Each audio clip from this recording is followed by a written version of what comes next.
Estaba estudiando cuando sonó el timbre de casa, un timbre largo y uno corto. Eran los dos mormones que había echado la semana anterior antes de que intentaran abrir la boca. Son todos iguales, rubios, flacos, jovencitos, con corbata roja y camisa blanca arremangada arriba del codo, sea invierno o verano. Me fijé bien, sí, eran los mismos. Sin querer moví 1 centímetro la cortina de la ventana. Me descubrieron. Saludaron con una sonrisa de oreja a oreja, levantando sus portafolios por el aire como si se encontraran con un familiar querido que hacía tiempo no veían. Hay que aceptarlo, no son gente rencorosa. Estoy ocupado, dije, mientras corría la cortina, reconociendo que los estaba espiando. No los puedo atender. Le queremos entregar la palabra de Dios, dijo el más bajito mostrando una revista. Bueno, gracias. Estiré el brazo derecho y saqué la mano por entre los barrotes de la reja. Me puso la revista en la mano y me preguntó si en algún momento del día iba a tener un instante para leer el mensaje que el Señor tenía para anunciarme. No creo, le respondí con sinceridad. No tengo tiempo. Ya les he dicho que estoy ocupado, muy ocupado. Se acercó un poco más y me arrebató la revista con un movimiento rápido, preciso, típico de los que practican karate o algo de eso. De ninguna manera esperaba esa reacción. Me quedé con la mano abierta, apoyado en la reja, sin saber qué hacer. ¿Por qué, señor, está usted ocupado?, preguntó el más alto, pronunciando por separado cada una de las palabras. Estuve a punto de contestarle cualquier cosa y echarlos igual que la vez anterior, pero no tenía ganas de sentirme mal. No era un día para agregar problemas. Estudio. Esta noche tengo una prueba, contesté. Estaba todavía sorprendido por la actitud del bajito, que estiró y guardó prolijamente la revista en un bolsillo de su portafolio y le explicó al lungo lo que yo había dicho. Test, le dijo, tiene un test. Una prueba de inglés, eso que hablan ustedes, aclaré. Ah, inglés. Nosotros hablamos español, pero podremos enseñar inglés, dijo el alto.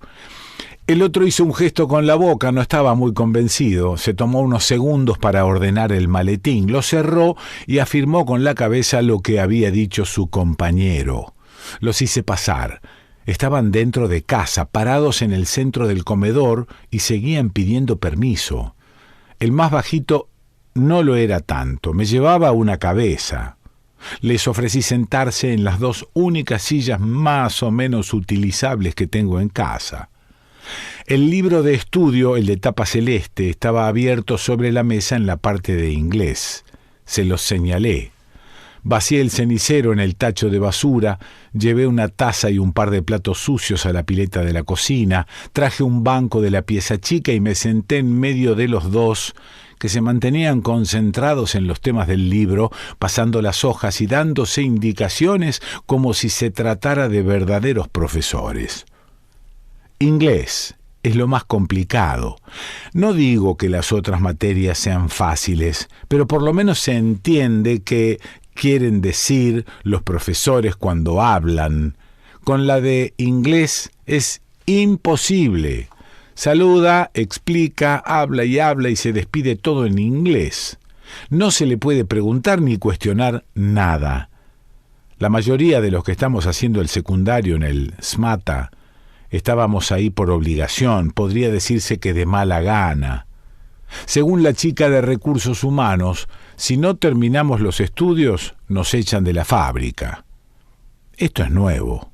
Hace 12 años que estoy en la planta y nunca a nadie de recursos humanos ni a ningún jefe de área se les ocurrió preguntarnos si sabíamos leer y escribir.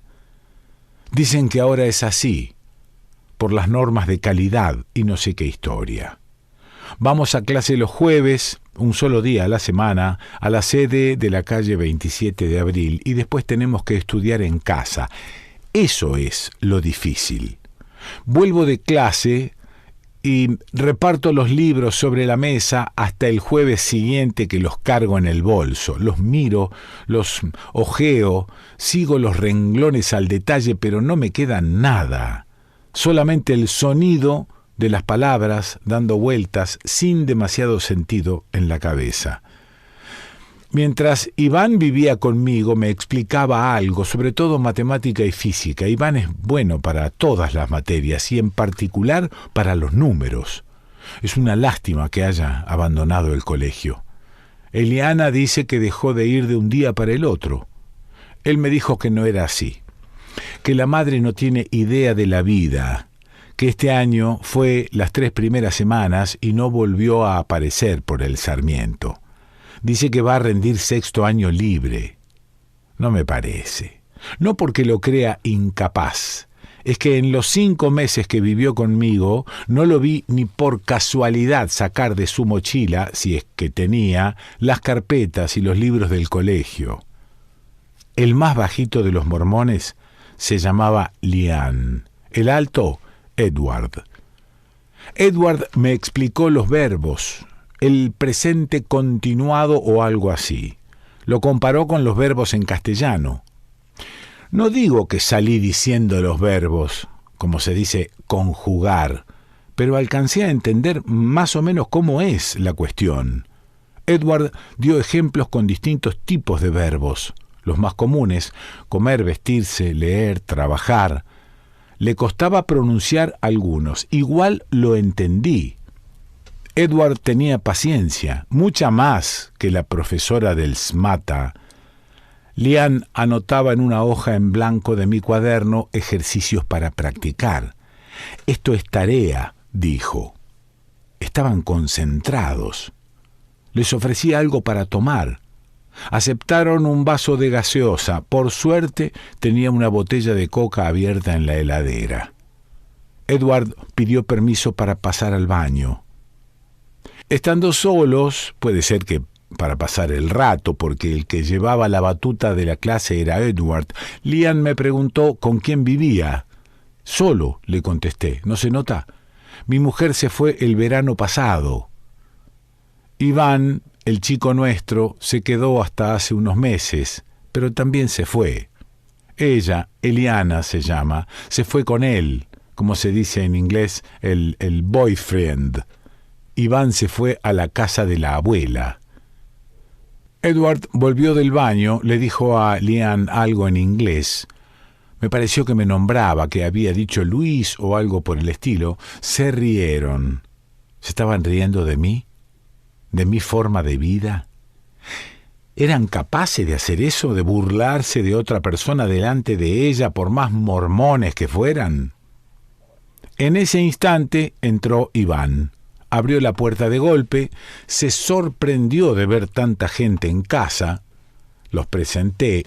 No expliqué qué hacían ahí los 2 gringos sentados en la mesa con sus vasos de gaseosa al lado de los libros de estudio. Dije, señalándolos, Lian y Edward, nada más que eso. Iván los saludó y se sacó con esfuerzo la mochila de encima. Traía muchas cosas. Las correas de la mochila le dejaron marcadas 2 arrugas en la campera que, como siempre, llevaba mal acomodada. Hacía 3 semanas que no lo veía. Estaba más flaco, se le notaba en la cara, en el cuello. Iván se fue a Villa Allende, a lo de la abuela, después de la noche que llegué de la fábrica y lo encontré con unos amigos usándome el tensiómetro. Ese aparato, el tensiómetro, es una de las pocas cosas que dejó Eliana cuando se mudó. Me lo regaló ella misma cuando empecé con problemas de tensión arterial, igual que todos los hombres de mi familia, una vez que pasamos los 40 años. Fue un viernes. Desde la esquina de casa se oía la música. Abrí la puerta y entré sin que me escucharan. Ninguno de los 3 era de los amigos de Iván que yo conocía. Estaban envueltos en una nube de humo de cigarrillo. La mesa tenía varias botellas de cerveza vacías. Iván le tomaba la atención a uno que tenía un cigarrillo en la boca, que hacía una pitada tras de otra. Ese chico que fue el primero en descubrir que yo había llegado, me saludó con la mano libre. Iván me vio, corrió hasta un equipo de música que habían colocado arriba de la heladera y bajó el volumen del ruido que salía por los parlantes.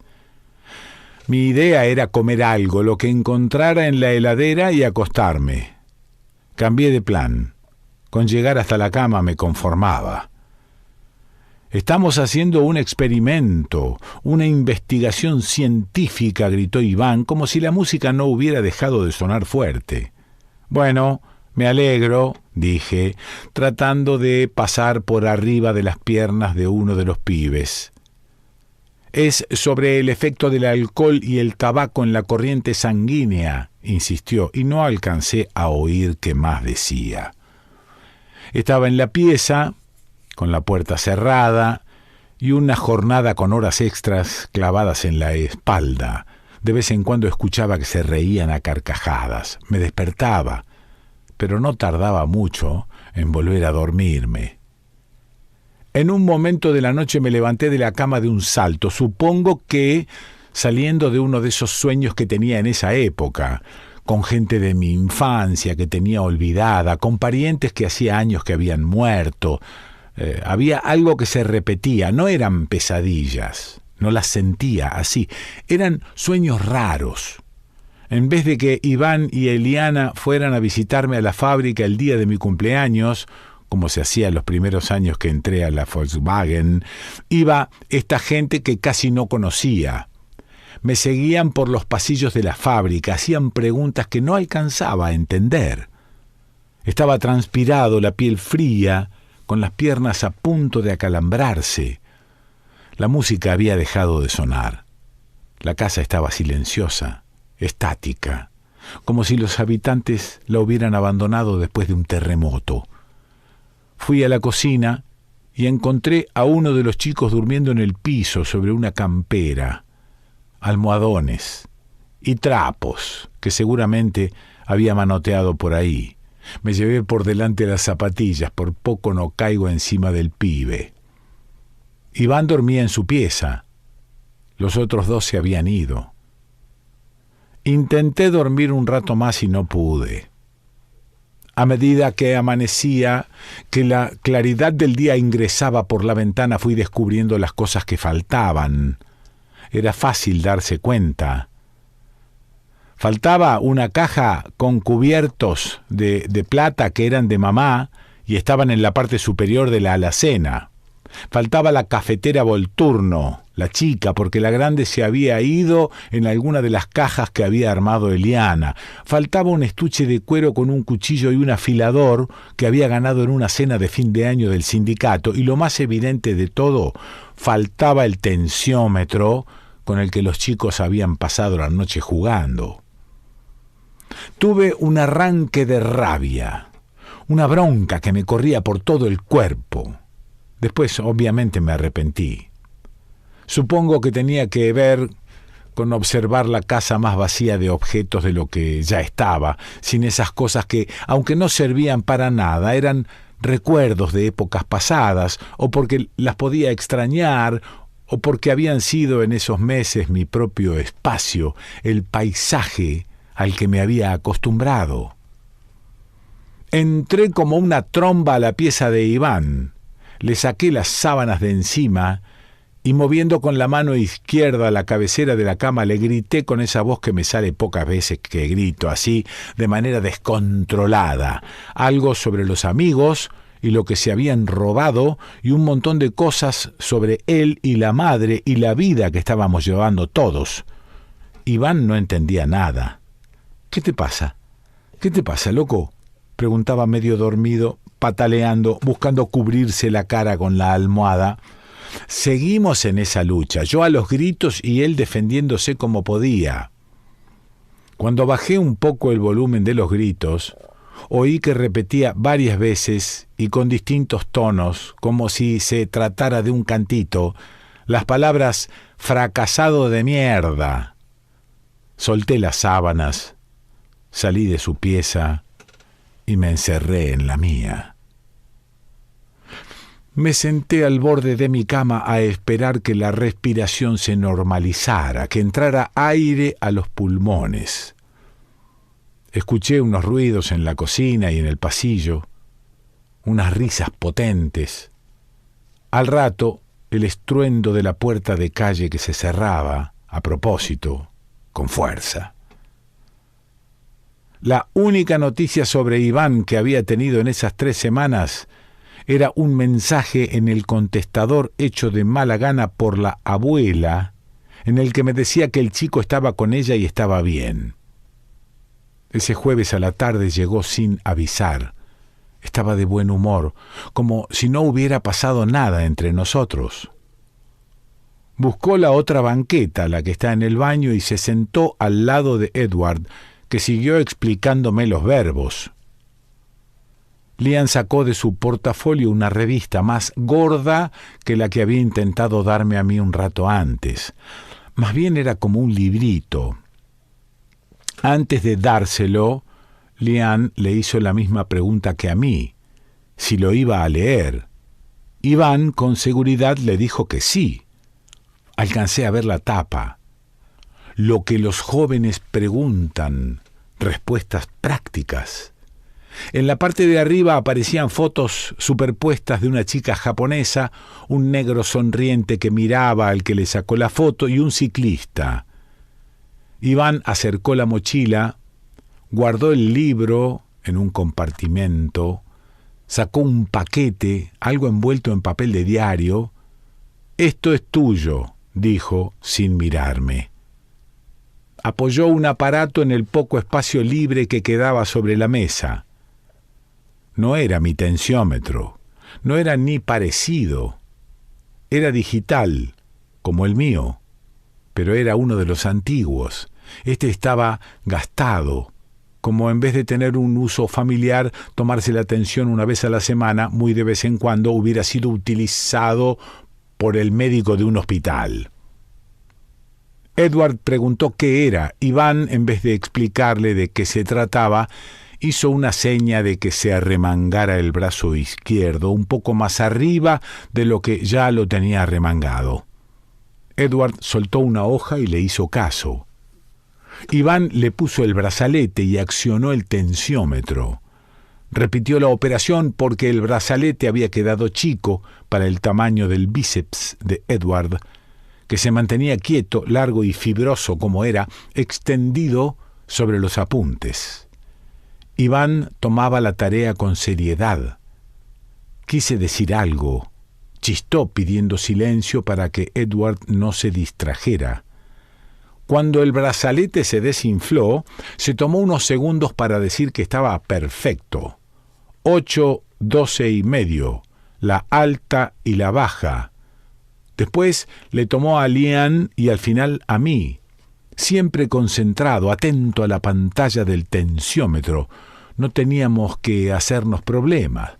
Todos estábamos bien de las arterias. Terminaba la tarde. No había prendido la lámpara que cuelga sobre la mesa, tampoco el tubo que ilumina la cocina. La sala estaba casi en penumbra, pero nadie extrañaba la luz, como si los ojos de todos se hubieran acostumbrado y pudieran seguir así, viendo lo que se veía, porque las cosas y cada uno se mantenía en el lugar que tenían que estar. Edward y Lian, los dos a la vez de golpe, miraron sus relojes en los brazos arremangados y se dieron cuenta de lo tarde que se había hecho. Apuraron el vaso de coca y se despidieron pidiendo disculpas por poner fin al encuentro. Yo agarré mis carpetas y útiles del colegio y salí atrás de ellos. Iván sacaba otras cosas de su mochila, envueltas, igual que el tensiómetro, en papeles de diario. Desde la puerta le dije que si salía la llave de él estaba donde la dejó siempre, en el segundo estante de la alacena, y que iba a volver un poco más tarde de las 10 porque tenía prueba.